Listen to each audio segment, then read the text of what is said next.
Hello student, Shivam sir physics वाला में आपका स्वागत है। आज हम आप लोगों के लिए क्लास 12 की फिजिक्स में एक मोस्ट इंपॉर्टेंट क्वेश्चन की वीडियो जिसमें हम आप लोगों को क्वेश्चन प्लस आंसर दोनों बताएंगे। आज हम लोग पढ़ेंगे वैद्युत फ्लक्स। वैद्युत फ्लक्स क्या होता है, वैद्युत फ्लक्स कब धनात्मक और कब ऋणात्मक होता है, वैद्युत फ्लक्स कब धनात्मक और कब ऋणात्मक होता है। फिर हम लोग पढ़ेंगे वैद्युत फ्लक्स का मात्रक क्या होता है, वैद्युत फ्लक्स का विमीय सूत्र क्या होता है।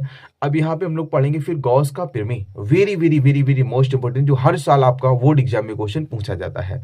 और हम लोग इसमें जानेंगे कि गॉस की प्रमेय का कथन क्या होता है, गॉस की प्रमेय हम लोग कैसे सिद्ध करेंगे, गॉस की प्रमेय को हम लोग कैसे सिद्ध करेंगे ये भी हम लोग जानेंगे।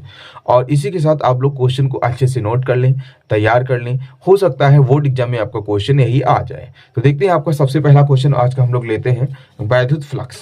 तो देखिएगा वैद्युत फ्लक्स जो आपका होता है हमने आपको पहले से नोट कर रखा है। देखिएगा वैद्युत फ्लक्स की हम लोग बात करते हैं तो देखिएगा जो आपका वैद्युत फ्लक्स है, तो वैद्युत फ्लक्स को इंग्लिश में हम लोग कहते हैं इलेक्ट्रिक फ्लक्स। क्या बोलते हैं? इलेक्ट्रिक फ्लक्स बोलते हैं। तो यहाँ पे आपका लिखा है, देखिएगा होता क्या है, हम लोग उसी की बात करते हैं, इसकी डेफिनेशन की बात करते हैं। वैद्युत क्षेत्र में स्थित किसी काल्पनिक पृष्ठ से, कैसा काल्पनिक, वैद्युत क्षेत्र में स्थित किसी काल्पनिक पृष्ठ से गुजरने वाली वल रेखाओं की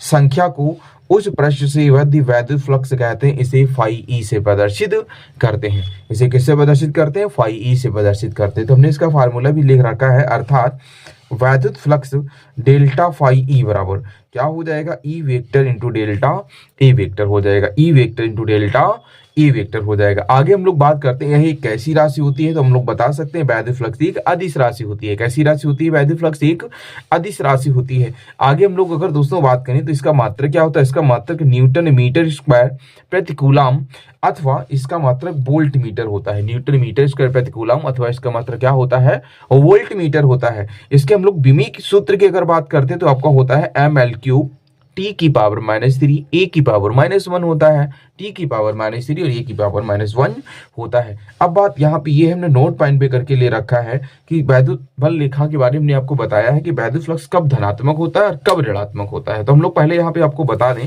कि कब धनात्मक होगा, कब ऋणात्मक होगा। जैसे यहाँ पे हम एक पृष्ठ ये ले लेते हैं और दूसरा पृष्ठ हमने ये मान लिया, इसको हम लोग मानते हैं पृष्ठ ए, इसको हम लोग क्या मानते हैं? पृष्ठ बी। तो देखिएगा जब बल रेखाएं किसी पृष्ठ से निकलती हैं, जब यहाँ से निकलेंगी तो ये कैसा हो जाएगा? पॉजिटिव हो जाएगा। जहां से निकलेगी वो कैसा हो जाएगा? पॉजिटिव हो जाएगा। और जो इसको ग्रहण करेगा वो कैसा हो जाएगा? नेगेटिव हो जाएगा। तो हम लोग कह सकते हैं कि जब बल रेखाएं किसी पृष्ठ से निकलती हैं, जब बल रेखाएं किसी पृष्ठ से निकलती है तो वैद्युत फ्लक्स कैसा होता है?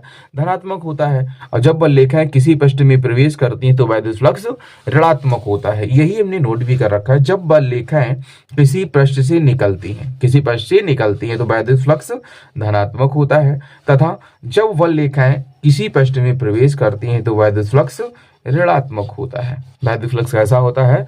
ऋणात्मक होता है। आगे हम लोग इसी क्रम में बात करते हैं कि गॉस की प्रमेय। तो गॉस की प्रमेय दोस्तों हमको सिद्ध करना है। तो सबसे पहले हम लोग जानते हैं इसका कथन क्या होता है। कथन की हम लोग बात करें, इसका कथन भी एक नंबर में पूछा जाता है। तो अगला हमने यहाँ पे टॉपिक लिया है गॉस की प्रमेय। तो देखिएगा गॉस की प्रमेय का कथन, हम लोग किसकी बात करते हैं? कथन की बात करते हैं। तो ये देखिएगा आपका कथन है, तो ये क्या कह रहा है? ये आपका कह रहा है भैया, इस प्रमेय के अनुसार, गॉस की प्रमेय, इस प्रमेय के अनुसार किसी वंद पृष्ठ से गुजरने वाला वैद्युत फ्लक्स फाई ई, उसके भीतर स्थित कुल आवेश Q का क्या होता है? 1/ε0 गुना होता है, 1/ε0 गुना होता है। अर्थात करके हमने इसको नोट भी कर रखा है कि फाई ई बराबर क्या होता है? Q/ε0। क्या होता है? Q/ε0। अब जब फाई बराबर Q/ε0 है तो दोस्तों यही सूत्र हमको सिद्ध करना है। इसके लिए देखिए हम लोग अब आगे क्या करते हैं, इसके लिए हमने बेटा यहाँ पे चित्र बना रखा है। तो देखिएगा हम लोग इसकी उत्पत्ति करेंगे और इसके लिए हमने क्या बना रखा है? चित्र बना रखा है। तो देखिएगा यहाँ पे क्या है, हम लोग ये आपका हमने एक माना है वंद पृष्ठ। क्या है ये आपका? वंद पृष्ठ है। इसकी अगर हम लोग बात करें तो ये आपका क्या है? एक वंद पृष्ठ है। तो देखिएगा भैया बंद पृष्ठ के अंतर्गत हम लोग क्या बात करते हैं, तो देखिएगा माना कि एक बंद पृष्ठ के भीतर बिंदु ऊपर क्या रखा है, प्लस क्यू आवेश रखा है। देखिएगा हम लोग हाईलाइट कर देते हैं, माना कि एक ये आपका बंद पृष्ठ है, तो माना कि एक बंद पृष्ठ के भीतर, इसके भीतर की हम लोग बात करते हैं, तो माना कि एक बंद पृष्ठ के भीतर बिंदु ऊपर क्या रखा है, प्लस क्यू आवेश रखा है, जिससे आर दूरी पर सूक्ष्म क्षेत्रफल कितना है, डेल्टा ए वेक्टर। ये आपका ये वाला जो क्षेत्रफल दिख रहा है वो कैसा है, सूक्ष्म है, तो सूक्ष्म क्षेत्रफल कितना है, डेल्टा ए वेक्टर है। अब देखिएगा इसके द्वारा क्या है, इसके द्वारा बिंदु O पर अंतरित धनकोण कितना है, डेल्टा ओमेगा है। तो आगे देखिएगा वैद्युत क्षेत्र की तीव्रता ई वेक्टर व डेल्टा ए वेक्टर, वैद्युत क्षेत्र की तीव्रता ई वेक्टर व डेल्टा ए वेक्टर के बीच कोण कितना है, थीटा है। वैद्युत क्षेत्र की तीव्रता ई वेक्टर व डेल्टा ए वेक्टर के बीच कोण थीटा है। तो हम लोग कर देते हैं, अतः सूक्ष्म क्षेत्रफल डेल्टा ए से गुजरने वाला वैद्युत फ्लक्स, सूक्ष्म क्षेत्रफल डेल्टा ए से गुजरने वाला वैद्युत फ्लक्स। तो हम लोग जब यहाँ से अगर बात करें कि यहाँ से सूक्ष्म क्षेत्रफल से गुजरने वाला वैद्युत फ्लक्स, तो यहाँ पे कितना हो जाएगा, तो देखिएगा यहाँ पे हम लोग बात करते हैं सूक्ष्म क्षेत्रफल डेल्टा ए से गुजरने वाला वैद्युत फ्लक्स। तो देखिएगा आपका हो जाएगा डेल्टा फाई ई बराबर आपका हो जाएगा ई वेक्टर इंटू क्या हो जाएगा, डेल्टा ए वेक्टर हो जाएगा। अब इसके बीच कोण कितना है, थीटा है। तो यह एक आपकी कैसी राशि है, स्केलर राशि है, और जब ये स्केलर राशि तो इसको हम लोग खोल देते हैं, तो ये कितना हो जाएगा, ई डेल्टा ए कॉस थीटा। क्या हो जाएगा, ई डेल्टा ए कॉस थीटा।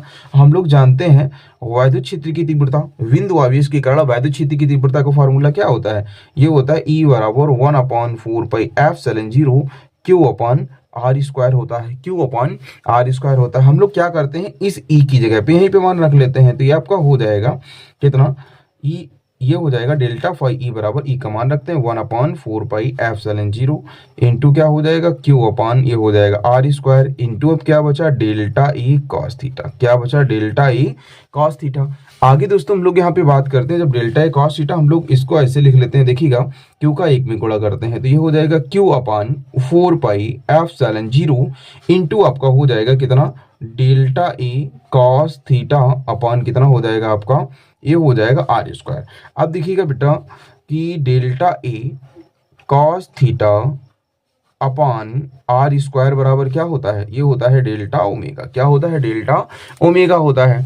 आगे हम लोग यहाँ पे अगर बात करें तो यहाँ पे देखिएगा आपका हो जाएगा क्यू अपॉन 4 पाई एप्सिलॉन 0 इंटू इसको हम लोग क्या लिख सकते हैं, डेल्टा ओमेगा। क्या लिख सकते हैं, डेल्टा ओमेगा।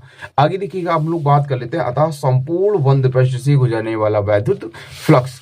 तो देखिएगा अतः यहाँ पर हम लोग बात करेंगे, अतः संपूर्ण बंद पृष्ठ से, तो देखिएगा अतः संपूर्ण बंद पृष्ठ से, संपूर्ण बंद पृष्ठ से गुजरने वाला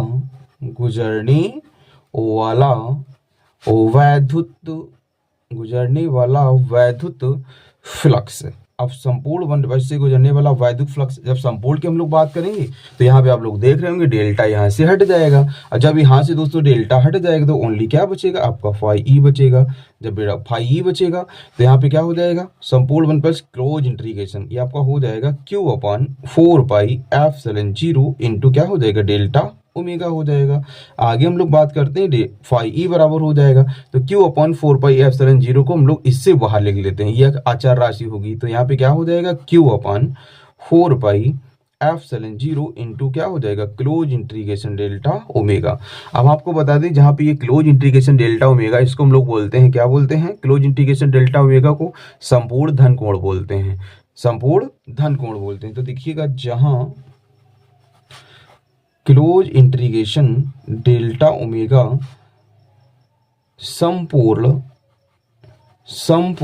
क्या है, घन कोण है, संपूर्ण घन कोण। और संपूर्ण घन कोण दोस्तों कितना होता है, संपूर्ण घन कोण आपका होता है 4 पाई। संपूर्ण घन कोण कितना है आपका, 4 पाई हो जाएगा। तो जहां क्लोज इंटीग्रेशन डेल्टा ओमेगा संपूर्ण धन कोण है, धन कोण कितना, संपूर्ण धन कोण कितना होता है, 4 पाई होता है। अगर हम लोग आगे बात करते हैं, यहाँ पर जब ये 4 पाई होता है तो यहाँ पे हम लोग मान लेते हैं एफ ई बराबर, ये आपका हो जाएगा Q upon 4 pi epsilon not into क्या हो जाएगा, 4 पाई हो जाएगा।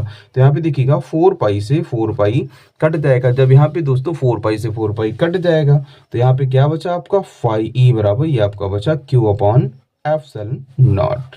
तो हम लोग कह सकते हैं यही क्या होता है, गॉस का थ्योरम होता है, यही गॉस का थ्योरम होता है। अगर हमारी वीडियो आप लोगों को पसंद आई हो तो चैनल को सब्सक्राइब करें और वीडियो को ज़्यादा से ज़्यादा लाइक करें। Thank you.